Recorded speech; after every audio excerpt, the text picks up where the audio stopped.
Selamat datang di Mitron Yogyakarta. Bersama kembali dengan saya Mas Tom, pengajar ekonomi akuntansi Neutron Yogyakarta. Kali ini kita akan belajar materi kelas 11 bab teori perdagangan internasional. Yuk, ada dua teori perdagangan internasional. Yang pertama yaitu adalah keunggulan absolut. Keunggulan absolut nanti dikembangkan oleh siapa deh? Adam Smith. Dan yang kedua adalah keunggulan komparatif. Keunggulan komparatif dikembangkan siapa? David Ricardo. Nah, saya kasih contoh deh dalam bentuk tabel untuk memudahkan dalam kita belajar. Keunggulan absolut dikembangkan Adam Smith. Yuk kita lihat dalam tabel. Teori absolut mutlak. Di tabel kita bisa lihat di situ ada dua negara yang sedang melakukan perdagangan. Ada negara Indonesia dan negara Thailand. Kalau dilihat dari sisi tekstil, di situ Indonesia memproduksi 30 meter, sedangkan Thailand 10 meter. Kalau dari sisi dari beras, Indonesia memproduksi 20 ton, sedangkan Thailand 40 ton.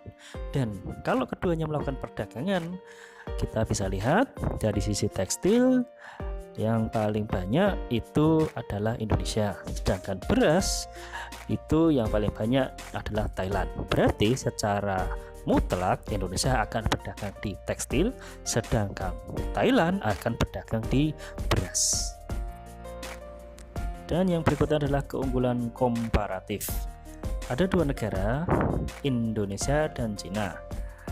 Rempah-rempah Indonesia memproduksi 250 kilo, sedangkan Cina memproduksi rempah-rempah 400 kilo. Karpet Indonesia memproduksi 200 unit, sedangkan Cina memproduksi 800 unit. Dan di situ kita bisa lihat rempah-rempah ternyata yang paling banyak dimenangkan Cina, sedangkan karpet juga dimenangkan Cina. Terus pertanyaannya, Indonesia bisa berdagang tidak? Bisa, dilihat dari perhitungan jam kerja yang paling efisien. Jika Anda melihat di rempah-rempah, menghitungnya dibalik. Karpet dibagi rempah-rempah, 200 unit dibagi 250 unit sama dengan 0,8. Sedangkan kalau dari Cina kita melihat rempah-rempahnya, dihitungnya karpet dibagi rempah-rempah, 800 dibagi 400 sama dengan 2. Dan gitu kita bisa lihat rempah-rempah jam kerja yang paling cepat, paling efisien 0,8 dengan 0,2, yang paling kecil adalah 0,8. Berarti nanti Indonesia akan efisien memproduksi rempah-rempah. Oke, kita lihat dari sisi karpet. Kalau karpet, ingat menghitungnya dibalik, rempah-rempah dibagi karpet. Nah, 200 kilo ya dibagi 200 unit ketemunya 1,25. Itu kalau dari Indonesia. Kita lihat dari Cina. Ingat, dibalik, rempah-rempah dibagi karpet, 400 kilo dibagi 800 unit ketemunya adalah 0,5. Nah, itu kita bisa lihat dari sini 1,25 dengan 0,5, yang paling kecil, yang paling efisien adalah 0,5.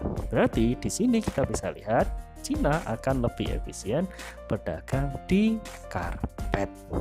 Nah, kita bisa simpulkan Indonesia berdagang rempah-rempah, sedangkan Cina berdagang di karpet. Sampai jumpa di next video. Jangan lupa like dan subscribe.